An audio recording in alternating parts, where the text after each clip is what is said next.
아니죠. 정말 하나님을 아는 믿음이 가득한 사람, 하나님으로 충만한 모든 소원교회 성도들이 다 되시기 바랍니다. 서론으로 들어갑니다. 우리가 꼭 이 마인드는 없었으면 좋겠습니다. 평생 안 가지고 있었으면 좋겠어요. 이 정도 했으면 됐지. 하나님 앞에서는 이 말이 없었으면 좋겠습니다. 이제 마태복음 20장으로 들어갈 건데요. 아마 올해가 끝날 때쯤 마태복음도 끝날 것 같고요. 이제 마가복음으로 들어가게 될 거예요. 여러분, 한 해를 잘 마무리하셔야 됩니다. 막 허둥지둥 하다가 2022년이 오고, 뭐 그렇게 시간 지나고, 마인드가 좀, 이렇게 그냥 살다가 죽는 거지. 라는 마음가짐을 가지고 새해를 맞이하지 않으셨으면 좋겠어요. 우리 송원교회는 언제나 더욱 나아가고, 더욱 도전하는 교회라는 것을 여러분이 잊으시면 안 됩니다. 끝까지 믿음으로 순종하시고, 하나님께서 가라하시는 길을 나아가는 것은 언제나 성경이 밝히 우리에게 명령하는 것입니다. 선택이 아니에요. 항상 성경은 우리에게 명령하고 있어요. 이 모든 일은 사실 예수님 때문입니다. 예수님께서 그렇게 하나님의 뜻을 위해서 십자가를 지시고 부활하시기까지 나아가셨으니까요.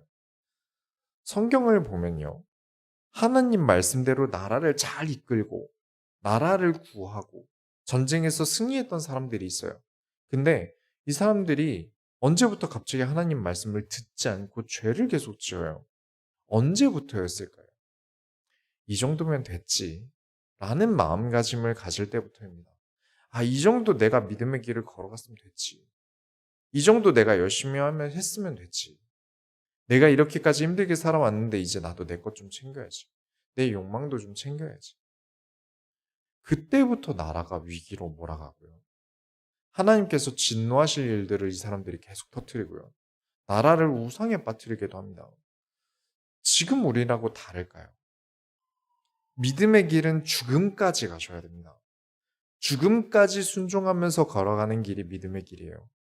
예수님께서 본을 보이신 것처럼요. 오늘 우리가 확인해야겠습니다. 믿음의 길은 참 비효율적이고요. 어려운 길이에요. 나쁜 짓과 못된 짓을 하는 사람들은 더 좋아하고 성경은 참 재미없는 인생을 강요합니다. 현실적인 것만 생각하면 누가 예수님처럼 살고 싶겠습니까? 남을 위해서 목숨까지 내놓는다. 그러나 오늘 우리가 확인할 것입니다. 왜 이 길만이 우리에게 유일한 선택지인지를 증명할 것입니다. 참된 믿음의 길을 걷는 모든 소교회 성도님들이 다 되시기 바랍니다. 본론으로 들어갑니다. 천국은 누구에게나 주시는 것입니다. 예수님께서 천국에 대한 비유를 하나 드세요. 20장 1절부터 16절 내용인데 무슨 내용이냐면 포도원 주인이 이게 인력들을 데려다가 포도원 일을 해주면 1데나리온을 주겠다. 대략 한 10만 원 정도 한다고 보시면 돼요. 그래서 일부 인력들을 포도원 일에 고용해서 쓰고 있는데 오후 3시쯤에 이 포도원 주인이 시장에 나가보니까 거기서 아무것도 안 하고 놀고 서 있는 남자들이 있길래 우리 포도원 와서 일하면 내가 돈을 주겠다 라고 고용을 했어요. 그러면 이제 오전부터 나와서 일을 하고 있는 그룹이 있고 오후 3시부터 일한 그룹이 생긴 거죠. 근데 일이 4시에 끝났어요. 하루 이 일이 다 끝나고 이 포도원 주인이 오후 3시부터 딱 1시간 일한 그룹에게 10만 원을 줬어요. 그러니까 오전부터 일한 사람들은 그럼 우리가 오전부터 일을 더 많이 했으니까 이 1시간밖에 일 안 한 사람도 10만 원을 주는데 우리도 더 많이 주겠지? 라고 생각을 했는데 포도원 주인이 이 오전부터 하루 종일 일한 사람들에게도 10만 원밖에 안 주는 거예요. 그래서 포도원 주인에게 따집니다. 1시간 일한 사람도 10만 원이면 우리는 오전부터 이 더위에 땀 흘리고 일했는데 왜 똑같이 줍니까? 라고 따지니까 포도원 주인이 그게 우리가 했던 계약 아니냐. 내 것으로 내가 고용해서 사람을 쓰는 건데 왜 따지는 거냐. 내 돈을 누구에게 어떻게 주든 그건 내 마음이지 네 마음이 아니잖냐. 라고 설명하시면서 20장 16절에 이와 같이 나중된 자로서 먼저 되고 먼저 된 자로서 나중되리라. 정말 수고하고 힘들게 하나님의 일을 정말 처절하게 하고 온갖 어려움 속에서 믿음을 지키다가 천국 가는 사람이 있고요. 죽기 직전에 예수 믿어볼까? 해서 구원받고 금방 천국 가는 사람들도 있다는 거예요. 여러분이 포도원 주인인데, 여러분이 포도원 주인인데, 일하려고 준비된 사람도 아니고, 오늘 난 일을 할 거야 준비된 사람이 아니라, 시장에 나가봤더니 놀고 있는 사람을 데려다가 일을 시키실 수 있겠습니까? 제대로 일이나 할까 싶은 염려가 생길 거고요. 이제 일을 할 만한 시간도 얼마 남지 않았는데, 한 시간밖에 일 안 할 걸 알고도 고용을 해요. 그러면서 똑같이 일당을 줘요. 그렇다면 한 가지는 알 수 있죠. 이 포도원 주인은 포도원 일이 중요했던 게 아니라 포도원에 사람을 들여오는 게 가장 중요했던 거예요. 하나님께서 모든 사람들이 하나님 나라에 들어가길 원하시니까요. 그러면 이제 의문점이 생기죠. 우리도 현타가 오지 않겠습니까? 뭐하러 열심히 믿습니까? 뭐하러 열심히 하나님의 일을 하나요? 대충 해도 괜찮지 않을까요? 신앙생활도 좀 대충대충 하고, 아니 교회도 내가 곧 죽겠다 싶을 때까지 안 가도 되는 거 아닐까요? 어차피 천국의 보상은 이렇게 똑같지 않습니까?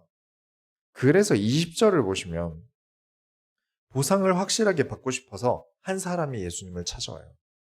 20장 20절에 그때의 세베대의 아들의 어머니가 그 아들들을 데리고 예수께 와서 절하며 무엇을 구하니? 이 어머니가 누구냐면 예수님의 12제자 중에 야고보랑 요한이 있어요. 이 둘이 형제인데 이 둘의 어머니입니다.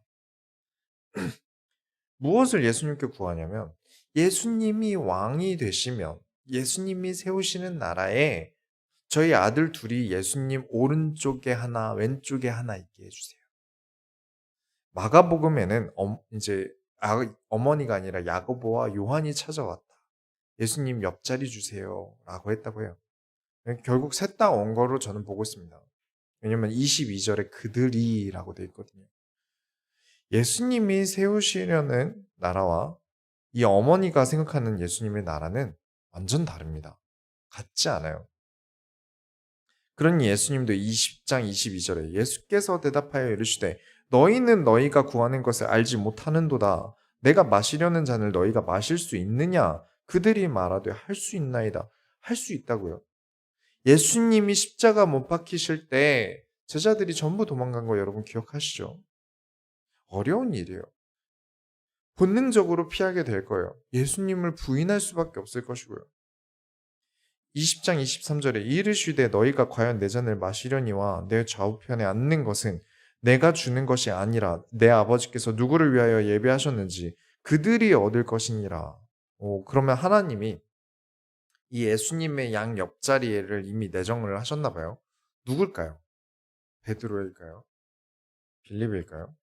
저는 알고 있습니다. 예수님의 옆자리엔 제가 내정되어 있으니까 저한테 잘하세요.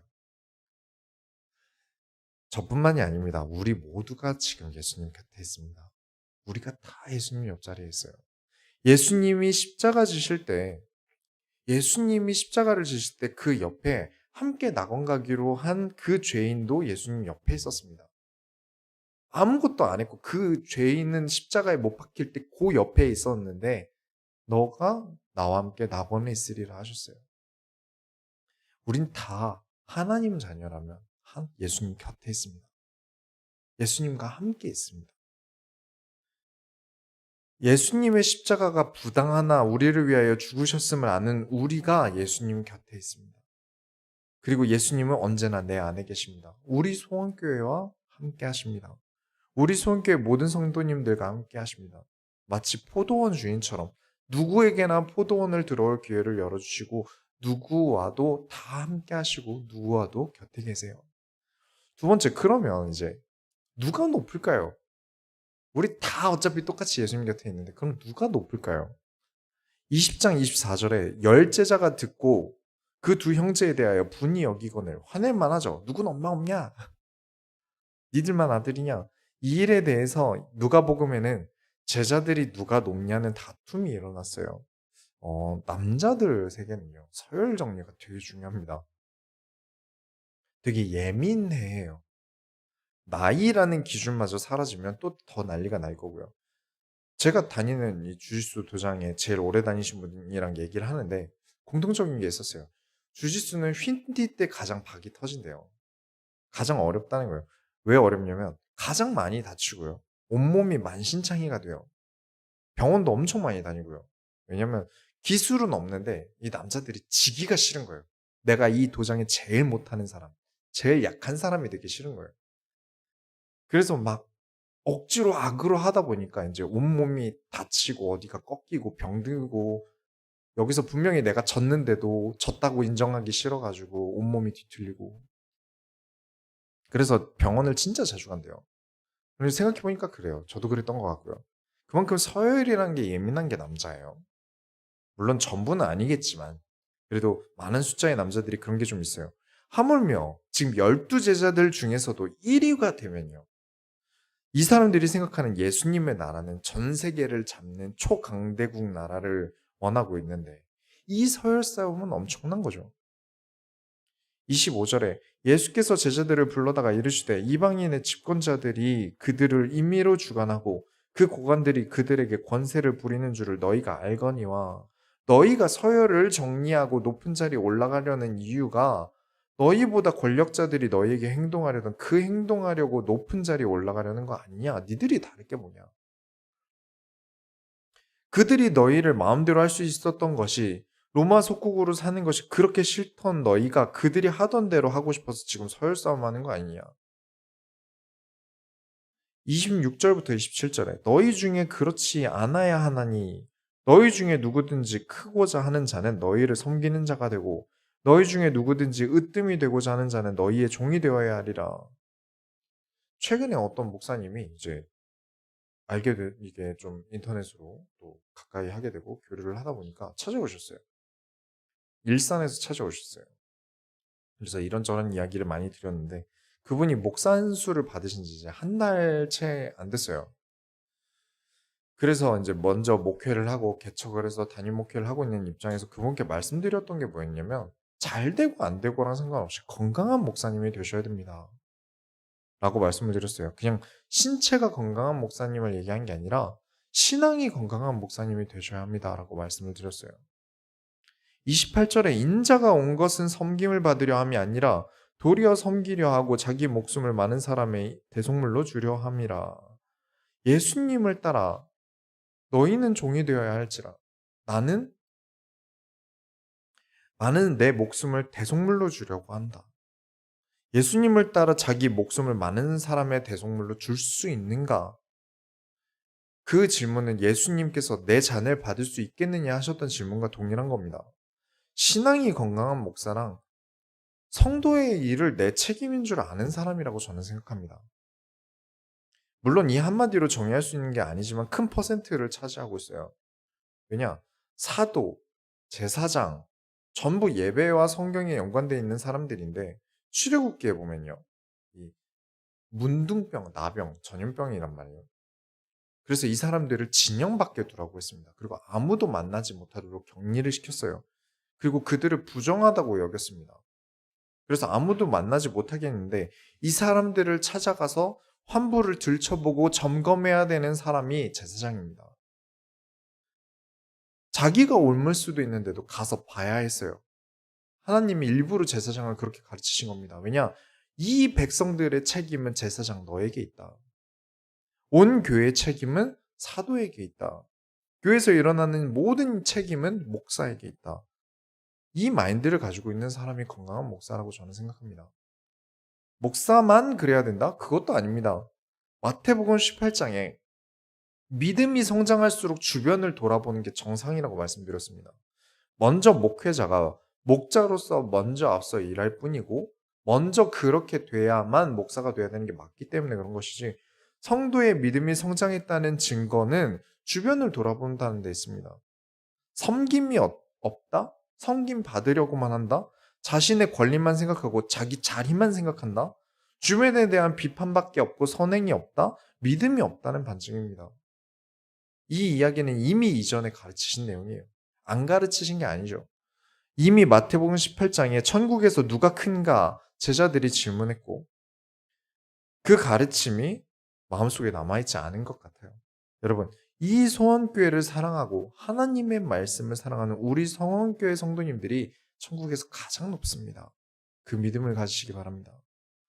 세 번째로, 언약을 빼앗은 강도. 마태복음 21장을 펴시면 이제 예수님께서 이스라엘의 수도인 예루살렘에 들어오셨어요. 여기서부터가 진짜 본론이겠죠. 사람들은 이 예루살렘에서 새로운 왕이 되어 황금 면류관을 쓰실 것을 사람들이 기대했지만 예수님께서는 가시 면류관을 쓰시러 오셨어요. 정말 오만 가지 마음이 교차하는 곳입니다. 사람들이 나에게 희망을 품고 있는데 내가 그 희망을 짓밟을 일을 할 거라면 어떤 기분일까요? 축구 선수 중에 호날두라는 선수가 있어요. 호날두라는 선수가 있는데 이 선수가 축구를 모르시는 분들은 모르시겠지만 인기가 엄청 많았어요. 이 선수와 팀이 한국에 와서 친선 경기를 가지는데 사람들이 이 호날두라는 선수가 경기하는 걸 보려고 표에 최대 40만 원 정도를 썼대요. 그래서 몇십억의 자산에 일이 생긴 거죠. 그런데 와서는 경기에 안 나가는 거예요. 이 선수가. 그렇게 경기가 종료됐어요. 그렇게 되니까 사람들이 이 선수를 보러 왔는데 경기를 안 뛰니까 난리가 난 거죠. 그래서 막 인터넷에 호날두 팬들이 막 유니폼을 불에 태우고 뭐 트위터에 테러하고 난리도 아니었어요. 그때. 희망이 짓밟힌다는 건요. 죽이고 싶은 일인가 봅니다. 그냥 단순한 배신이 아니라 희망이 짓밟힌다는 건 와 진짜 죽여버리고 싶다라는 생각이 드는 일인가 봐요. 그렇게 많은 무리들이 예수님이 십자가에 못 박으라 한 걸 보면 알 수 있죠. 예수님이 금면류관이 아니라 십자가를 지고 가실 때 침 뱉고 욕한 걸 보면 알 수 있죠. 그런데도 그렇게 될 걸 알면서도 예수님은 지금 왕으로서 나귀를 타고 들어가십니다. 21장 5절에 시온 딸에게 이르기를 내 왕이 내게 임하나니 그는 겸손하여 나귀 곧 멍에 매는 짐승의 새끼를 탔도다 하라 하였느니라. 이야기는 스가랴서 있습니다. 참고로 저희 집 고양이 이름도 나귀를 말하는 많은 단어들 중에 하모르라는 단어가 있어요. 거기서 이름을 따서 하모라고 이름을 붙였죠. 여튼 와 선지자의 예언대로 예루살렘에 나귀를 타고 가시네. 얼마나 기대됩니까? 왕이 진짜 왕이 드디어 예루살렘으로 들어간다. 사람들이 막 자기 옷을 다 벗어서 예수님이 지나가시는 길 카펫을 만들고요. 막 나무가지를 깔고요. 소리까지 지릅니다. 호산나 호산나. 다윗의 자손이 오신다 호산나. 호산나 뜻이 무엇이냐면 구원하소서, 구하소서, 구하여 주소서 이런 뜻이에요. 드디어 이 나라를 구원할 왕이 들어가고 있다. 드디어 이 나라를 구원해줄 왕이 예루살렘으로 지나간다. 난리도 아니었을 거예요. 저라면 제가 예수님이라면 진짜 못 견딜 것 같아요. 엄청 심적으로 부담스러울 거고요. 이 전장 20장에 보면 20장 17절부터 19절에 예수께서 예루살렘으로 올라가려 하실 때 그러니까 예루살렘 이전이죠. 12제자를 따로 데리시고 길에서 이르시되 보라 우리가 예루살렘으로 올라가노니 인자가 대제사장들과 서기관들에게 넘겨짐에 그들이 죽이기로 결의하고 이방인들에게 넘겨주어 그를 조롱하며 채찍질하며 십자가에 못 박게 할 것이나 제3일에 살아나리라. 예수님께서는 이미 예루살렘에 자신이 십자가에 못 박히실 것을 말씀하셨어요. 알고 계시단 말이에요. 근데 호산나 호산나 하는 무리들이 바라는 것과 완전 반대의 일을 하실 거라는 거죠. 지금 이 사람들의 희망을 배신한 대가로 나를 향해 호산나 호산나 부르던 사람들이 돌을 들어서 나에게 던질 거란 말이에요. 이게 어떤 기분일까요? 그렇게 예루살렘에 들어가시고 성전부터 들어가십니다. 그리고 성전은 상황이 안 좋아요. 더는 예배하는 곳이 아니에요. 사람들이 예배라는 본질이 없어요. 어떤 상황이냐면 예를 들어서 여러분이 부산에 사시는데 1년에 한 번 이상은 반드시 직접 소원교회에 오셔서 예배를 드리고 소, 양, 비둘기 중에 하나를 하나님께 제사로 드려야 돼요. 직접 오기도 힘들죠. 차도 없고요. 걸어오셔야 됩니다. 직접 오기도 힘든데 지금 얘네 짐승까지 데리고 오실 수 있으시겠습니까? 비둘기는 오다가 죽을 것 같고요. 양이랑 소는 말을 잘 안 들을 거고요. 참 힘들 거예요. 그렇죠. 저희 집 고양이도 교회 여기 5분 거리밖에 안 되는데 못 데리고 옵니다. 너무 힘들어요. 얘가 난리를 치거든요. 그래서 사람들이 예루살렘 성전에 도착해서 폭리로 아주 비싸게 파는 짐승들을 사서 하나님께 드렸어요. 차라리 그게 낫다는 거죠. 그 먼 거리를 짐승들을 데려오는 것보다 직접 와서 비싼 돈 주고 가축을 사는 게 나았다고 본 거예요. 우리 입장에선 그게 합리적이라고 생각할 수 있죠. 그런데 예수님께서 그걸 보실 때 화가 나시는 거예요. 제가 보기엔 두 가지 이유가 있습니다. 첫 번째는 하나님을 바라보는 것보다 의무만 남았어요. 이 제사의 진짜 의미는 그리스도가 누구인지 알게 하기 위해서 하나님께서 만드신 거예요. 그런데 의미는 버리고 의무만 남은 거죠. 진짜 하나님이 소와 양이 필요해서 우리에게 달라고 하셨겠습니까? 이것을 통해서 가르치실 것이 있으니까 하신 거죠. 그러나 하나님께서 가르치신 것은 없고 의무만 남았습니다. 두 번째도 사실 같은 문제인데 하나님께 드리는 것은 무엇입니까? 흠 없이 드려야 됩니다. 이게 어떤 흠이 아니라 내 마음에 흠 없이 드려야 돼요. 그런데 애초에 사육을 일회용으로 가져다 드릴 가축들이 멀쩡했을까요? 여러모로 기가 막힌 일이에요. 12절부터 13절에 예수께서 성전에 들어가서 성전 안에서 매매하는 모든 사람들을 내쫓으시며 돈 바꾸는 사람들의 상과 비둘기 파는 사람들의 의자를 둘러 엎으시고 그들에게 이르시되 기록된 바 내 집은 기도하는 집이라 일컬음을 받으리라 하였거늘 너희는 강도의 소굴을 만드는도다 하시니라. 하나님의 집이 강도의 소굴이 되었다. 단순히 폭리를 취하고 장사질하는 것뿐만 아니라 하나님께서 가르치신 말씀과 언약을 전부 도둑질하는 겁니다. 기도가 무엇입니까? 기도의 방식은 무엇입니까? 우리 소원교회 성도님들은 다 알고 계시죠? 하나님과 소통하는 것이 기도입니다. 방식은 말입니다. 우리는 입으로만 말하지 않습니다. 눈으로도 말할 수 있고요. 손짓으로도 말할 수 있고요. 뒷모습으로도 말할 수 있습니다. 결국 삶으로도 말할 수 있어요. 그 삶이 하나님의 마음과 소통하는 삶이 없이 힘들게 먼 길을 와서 비둘기 돈 주고 사서 드리는 그 모습은 거긴 이미 성전도 교회도 아닌 겁니다. 우리 소원교회는 정말 사랑하는 우리 소원교회는 하나님으로 장사질하지 않는 교회가 되길 저는 원합니다. 그래서 개척을 했고요. 그렇게 3년째 목회를 하고 있습니다. 이제 내년이 4년 차가 돼가요. 3년 동안 단 한 번의 예배에서도 이 이야기를 제어시켜 본 적이 없습니다. 우리가 하나님의 소원을 이뤄드립시다. 그 기간 중에는 수요예배 때 저 혼자 나와서 예배드린 적도 있고요. 그래도 뺀 적이 없습니다. 우리 소원교회는 하나님을 위해 있는 교회가 되길 바랍니다. 하나님의 마음을 알기 위해 존재하는 교회이길 원합니다. 그렇지 않게 되면 언젠가 우리도 이런 마음을 먹게 될 거예요. 이 정도 했으면 됐지. 내가 교회에서 그래도 열심히 했으니까 이제 슬슬 이득도 봐야지. 그런 마음을 가지는 사람들이 한둘 늘어나면 교회는 점점 장사질하는 곳이 될 겁니다. 내 노후를 위해서 이제 이 교회를 자식에게 어떻게 물려주지? 최근에 교회가 인맥에 도움이 많이 되는 어떤 커뮤니티 글과 함께 댓글들을 이제 사모님이 이렇게 보여주셨어요. 그래서 읽어보는데 예상한 바예요. 자영업 하면 꼭 교회 나가야 돼. 우리 엄마는 제 사랑 뭐 이런 거 다 드리는데 교회 활동 엄청 열심히 해서 동네에서 우리 엄마 한마디면 아파트 화단이 바뀌어. 취업난은 교회 가면 해결돼. 교회에서 사업하는 분들이 많이 꽂아주거든. 교회에 성형외과 원장님이 계시는데 교회 다니면 공짜로 코필러 해준다 그래서 코필러 맞으면 다 좋아요. 성도님들이 서로 돕고 어려운 게 있으면 도와주는 것도 좋고 뭐 인맥 때문에 오더라도 그 덕분에 믿음이 심어지고 자라난다면 좋죠. 근데 마음 한편이 참 쓰려요.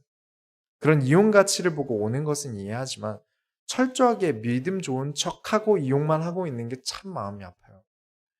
그래서 저는 철저하게 구분할 것입니다. 진짜 믿음 좋은 사람과 아닌 사람을 구분할 거예요. 결론을 내리자면 섬기는 자가 가장 큰 자입니다. 믿음이 가장 큰 자는 섬기는 자예요.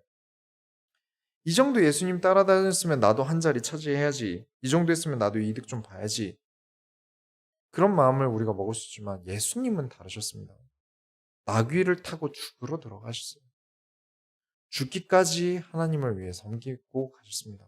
나에게 호산나 호산나 외치며 카펫을 깔아주던 사람들이 욕하고 침뱉고 돌 던지실 것을 알면서도 기꺼이 들어가셨습니다. 가장 낮은 자세로 인류 중 가장 낮은 모습으로 겸손함으로 하나님이신 분이 사람의 몸을 입고 그만큼 낮춰서 더 낮추시고 십자가를 지셨습니다. 기꺼이 우리를 위해 나아가셨어요. 믿음이 좋은 사람은 섬기는 사람입니다. 근데 그냥 노예처럼 아이고 제가 뭘 알겠습니까? 저는 시키는 대로 할게요. 이런 사람은 섬기는 사람이 아닙니다. 기는 사람이죠. 기는 사람이 되지 마세요. 절대 진리 아닌 것을 굴복하고 낮은 자세라고 진짜 세상 뭐 없어 보이는 모습을 여러분은 보이시면 안 됩니다. 저는 명품을 나쁘게 보지 않습니다.